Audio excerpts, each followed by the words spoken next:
দিল্লি এসে এই প্রথম আমরা জ্বালালাম এখানে মোমবাতি। তো আজকে প্রথমবার মোমবাতি জ্বালানোর দরকার পড়লো, এতদিন দরকারও পড়তো না।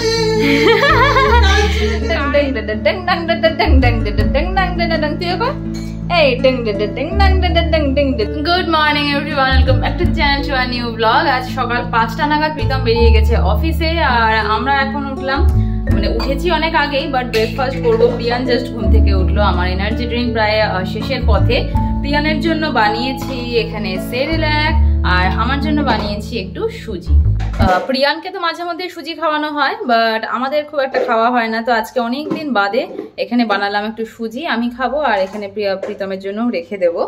আপাকলে পোয়াকলে সকাল সকাল উঠেই একদম বাসনপত্র নিয়ে রান্নাবাড়ি শুরু করে দেয় না পাকলে। আপাকে চলো খাওয়া করবে, চলো। Breakfast complete. আর আজকে আমার খুব ইচ্ছে হয়েছে যে আমি আজকে অনেক কিছু রান্না করব। ঘরে সেরকম কিছু নেই, বাট তাও যতটুকু আছে ওগুলো দিয়ে, যেহেতু রুম শিফট করবো আর বাচ্চা কুচো জিনিসগুলো সব অল্প অল্প করে ভাবছি যে শেষ করে দিই, কারণ তারপরে আবার টানা হ্যাচড়া এগুলোর সমস্যা হবে। তো প্রিয়ানের এতক্ষণ দুষ্টুমি করে পুরো জিনিস ওলট পালট করে পেয়ে গেছে ঘুম। এই ঘুম পাড়াতে এসেছি আধা ঘন্টার উপর হয়ে গেল, কিন্তু ঘুমোচ্ছেই না। ওদিকে সব রেডি করে রেখেছি, কাটাকুটি বাটাবাটি যেগুলো করার, কিন্তু এই যে এর ঘুমোতে ঘুমোতেই তো মনে হচ্ছে অনেকটা টাইম চলে যাবে। ওদিকে প্রীতমের আসার টাইম হয়ে যাবে। আজকে প্রীতম যেহেতু সকালে বেরিয়েছে, তো ওই 4টে সাড়ে 4টের মধ্যে চলে আসবে। কিন্তু আমার এখনো রান্না বাড়ি বসলোই না, কিছুই বসলো না। পাপা ঘুনু দে না, ঘুনু দে, দে ঘুনু দে, দে ঘুনু দে, দে আর দে। তো দেখা যাক কতক্ষণে ঘুমোয়, তারপরে যাব। অনেক কাজ আজকে আমার, প্রচুর কাজ। এদিকে না পাপা, এই যে তোমাকেও দেখাচ্ছি, এই যে দেখো, ওকে ক্যামেরাতে না দেখালে পরেই খেপে যায়, ওকে দেখাতে হবে। দেখেছিস সেটা তুই, দেখেছিস সেটা তুই, এটা তুমি, এটা তুমি, এই যে পকো, এটা পকো। চল ঘুনু দে এবার। 1 ঘন্টা টানা 1 ঘন্টা আমার সময় নষ্ট করলো, তারপরে এই যে উঠে এখন দৌড়াদৌড়ি করছে। একে আমি আর কি বলবো, কি বলবো আমি। আর এদিকে প্রীতম ফোন করে বলছে রান্নাবাড়ি রেডি করে রাখো, আমার কিন্তু খিদে পেয়ে যাবে এসেই। তুই না বহুত ঝামেলা করিস রে পাপা, বহুত ঝামেলা করিস। এবার একা একা থাকো, মাম্মা যাবে রান্না করতে। তো এই যে এখানটাতে একটু আলু সেদ্ধ করে রেখেছিলাম আলুর টিক্কা বানাবো বলে।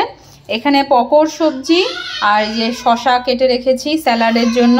পকোড় খিচুড়ির জন্য চাল ডাল ধুয়ে রেখেছি। আর এই যে আমের টক করব, তাই আম আর কাঁচা লঙ্কা। আর এই যে ছোলার ডাল বানাবো, তাই ছোলাটাও সেদ্ধ করে রেখেছি। কিন্তু রান্না আর কিছুতে স্টার্ট করতে পারছি না ছেলেটার জন্য। প্রিয়ানের খিচুড়িটা বসিয়েছি, আর এখানে এই যে আলুর টিক্কা বানানোর জন্য আলুটাকে স্ম্যাশ করে সমস্ত মশলা দিয়ে এখন এটাকে একটু ভালো করে ম্যারিনেট করে রেখে দেব। আর এইরকমভাবে কাজ করা যায়। এইদিকে হচ্ছে এই যে আমার কোলের মধ্যে পকোড় পাটা দেখা যাচ্ছে। ব্যাক ক্যামেরা, এক হাতে ক্যামেরা, এক হাতে এটা, আর এক হাতে পকলে এতক্ষণ ঘুমু দিল না। আর এখন যেই দেখছে মাম্মা কাজে ব্যস্ত হয়ে গেছে, এখন আর ওর ভালো লাগছে না। পাজি ছেলে। বহু কষ্টে বাবুকে এখন ঘুম পাড়ালাম, তাও ঘুমের পোজ কি একদম। যাই হোক, এখন যাব। প্রীতমের ওদিকে আসার সময় হয়ে যাচ্ছে, ওকে রেখেই এখন আমাকে আগে রান্নাটা করতে হবে। ঘুমিয়েছে কিভাবে?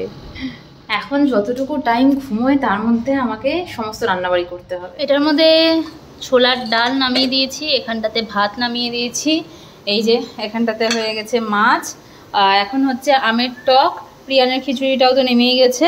এই যে আলুর টিক্কি বানাবো। আলুর টিক্কি আর হচ্ছে না, আমার জিনিসটার মধ্যে একটু বেসন দরকার ছিল, আমার ঘরে বেসন নেই, তো ওই জন্য একটু গেদগেদে হয়ে গেছে। তো নর্মালি এরকমভাবে এই টিক্কিটা বানিয়ে নেব। প্রীতম আসবে আর আধা ঘন্টা পরে। এই টকটা নামিয়েই আমি আলুর ভাজাটা বসিয়ে দেবো। আমের টকও নেমে গেছে। এখন এই যে এটার মধ্যে একটু তেল ব্রাশ করে নিলাম। এখন ব্যাস, একটা সাইড তো ফ্রাই হয়ে গেছে, আর আরেকটা সাইড এখন বসিয়েছি। প্রীতম আস্তে আস্তে এটাও হয়ে যাবে। আমার রান্না জাস্ট কমপ্লিট হলো। আলু টিক্কাটা জাস্ট নামিয়েছি, আর প্রিয়ানও ঘুম থেকে উঠে গেছে ব্যা ব্যা ব্যা ব্যা করতে করতে।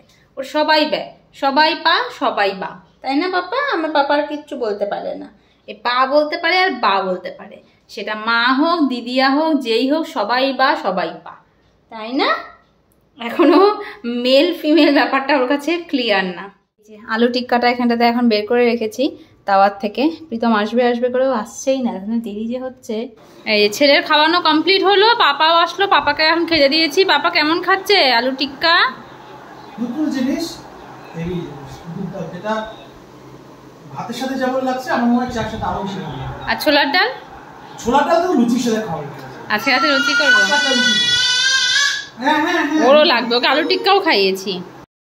আমার মনেই হচ্ছিল ছোলার ডালটা যখন করলাম যে প্রীতম বলবে যে রাত্রেবেলা লুচির জন্য, তো এই যে এসেই প্রথমে আমাকে বলছে ছোলার ডাল হয়েছে যখন, তো রাত্রেবেলা লুচি করো। তো এখন তাহলে আর কি করবো, 5টা তো বাজেই অলরেডি, তো এখন আটাটা মেখে রেখে দেবো, রাত্রেবেলা খালি ভাজলেই হয়ে যাবে। লাঞ্চ করে পাপা বেটু দুজনেই, একজন এদিকে কার্টুন দেখছে আর একজন এখানটাতে শুয়েই পড়লো, শুয়ে পড়ে গল্প করতে করতে ঘুমিয়েই পড়লো। আর আমি বসেই আছি, সেই আমার স্নান দান কিচ্ছু হয়নি, 6টা বেজে গেছে। জলটা একটু রেখে এসেছিলাম যে এত গরম জল ট্যাঙ্কির, যে জলটা ঠান্ডা হবে তারপরে গিয়ে স্নান করবো। এখনও ঘুমিয়ে পড়লে এখন ডাকতেও ইচ্ছে করছে না। ঘুম ভেঙে গেছে প্রীতমের, এখন যাচ্ছি আমরা, বেরোচ্ছি একটু বাইরে আবার রুম দেখতে। যে রুমটা দেখেছি, যে রুমটা ফাইনাল করে এসেছি, সেই রুমটাতে ওই 300 লিটার জল একদম সীমাবদ্ধ, তার মধ্যে ছাদে যাওয়া যাবে না, নিচে দাঁড়ানো যাবে না, শুধু রুমের বাইরে কোথাও দাঁড়ানো যাবে না। তো ভীষণ বদ্ধ একটা জীবন হয়ে যাবে। তাই জন্য আমরা চেষ্টা করছি যে ওটা তো বুক করাই আছে, বাট তার মধ্যেও যদি আমরা আরও কোনো ভালো অপশান পাই যেখানে জলের প্রবলেম হবে না, যেখানে এত বাউন্ডারিজ থাকবে না, সেই জায়গাটা দেখি। কিছুদিন হাতে সময় আছে, এই কদিনের মধ্যে যদি পাই তো ভালো, আর না হলে পরে অগত্যা। বাইরে মানে রুম দেখতে বেরোনো যে কতটা টাফ, বেরিয়েছে সেই 1.5 ঘন্টা হয়ে গেল, এখনো অবধি রুম পাচ্ছি না। মানে একটা রুমও দেখতেও পেলাম না। যত জায়গায় কল করছি হয় বুক, আর না হলে পরে যেরকম আমরা চাচ্ছি সেরকম না। প্রীতম প্রিয়ান দুজনেই পুরো হাঁপিয়ে গেছে, তো ওরা এখন বাড়ি চলে গেল। আর আমি এখন পকোর জন্য কিছু সবজি আর ফল কিনে তারপরে যাবো বাড়ি। ওদেরকে বললাম তোমরা গিয়ে একটু রেস্ট করো, আমি আসছি।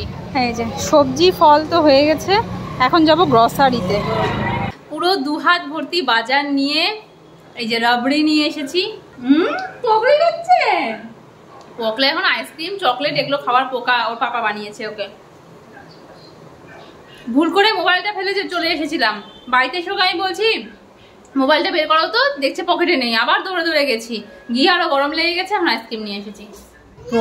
প্রবলেম, পুরো পকোকে ঘুম পাড়িয়ে দিলাম, প্রীতমও ঘুমিয়ে পড়লো। তারপর হঠাৎ করে দেখছি সাউন্ড হয়ে পুরো আমাদের ফ্লোরে লাইট চলে গেল, পুরো ফ্লোর আমাদের অন্ধকার, নিচে ওপরে সব জায়গায় কারেন্ট আছে, বাট আমাদের ফ্লোরটা শুধু অন্ধকার। মানে এক এক দিন এক এক ঝামেলা। এই যে ওপরেও লাইট আছে, আবার নিচেও লাইট আছে। কি পকে ঘুম ভেঙে গেছে? দিল্লি এসে এই প্রথম আমরা জ্বালালাম এখানে মোমবাতি।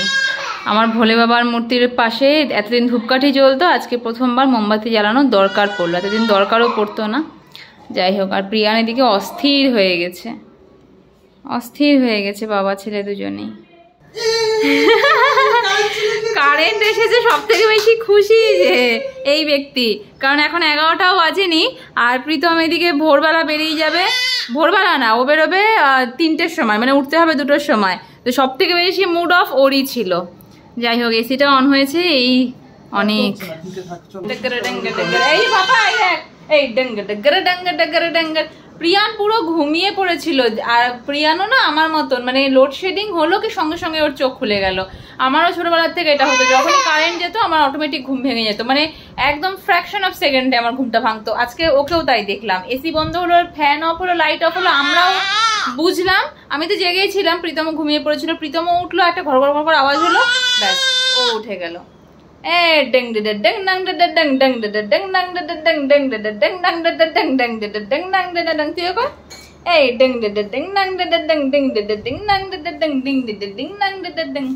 সত্যি কি যে আনন্দ হয় এরকম গরমের মধ্যে,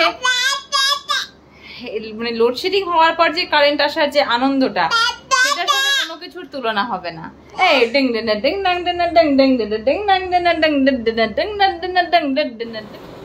বাচ্চা করতে রাত 3:45 না, 3:05। প্রীতম এখানে পুরোপুরি রেডি, ওকে শেক বানিয়ে দিয়েছি। তো আজকে যেহেতু তাড়াতাড়ি যাচ্ছে রাতে, তো সকালবেলা চলে আসবে, 2টোর মধ্যে চলে আসবে না, 3টের মধ্যে চলে আসবে। তো এসে লাঞ্চ করবে বাড়িতে, তাই জন্য আজকে আর টিফিন নিচ্ছে না, শুধু ব্রেকফাস্ট নিয়ে যাচ্ছে। তো তার আগে এখানে খেয়ে যাচ্ছে এনার্জি ড্রিঙ্ক, সারাদিনের জন্য। এনার্জি পাচ্ছে যথেষ্ট। তো চলো, দেখা হবে আবার দুপুর 3টে নাগাদ। রাতে তো আমি তখন দেখালামই যে কত দেরি করে ঘুমিয়েছি। তারপরে এই যে এখন উঠলাম, প্রীতম বেরিয়ে যাচ্ছে। তারপর আমি আবার গিয়ে পুকুর পাশে শুয়েই পড়বো, কারণ এই 3টের সময় উঠে আমার কোনো কাজ নেই বেসিক্যালি। আর গতকালকে রান্নাবাড়ি সবই আছে, তো আজকে আর সেরকম কিছু রান্না করবোও না, তো একটু শান্তিতে ভালো মতন ঘুমিয়ে থাকবো। তো চলো এই সারাদিনের ব্লগটা এখানটাতেই এন্ড করছি। কালকে সারাটা দিন ক্যারি ফরওয়ার্ড হবে নেক্সট ব্লগে, কালকে কি আজকেই সকাল থেকে সারাটা দিন হবে। তো এই ব্লগটা এখানটাতেই এন্ড করছি, দেখা হচ্ছে নেক্সট ব্লগে। Tata bye bye, good night, সবাই খুব ভালো থেকো, সাবধানে থেকো। অবশ্যই ভিডিও ভালো লাগলে চ্যানেলটাকে সাবস্ক্রাইব করে দিও।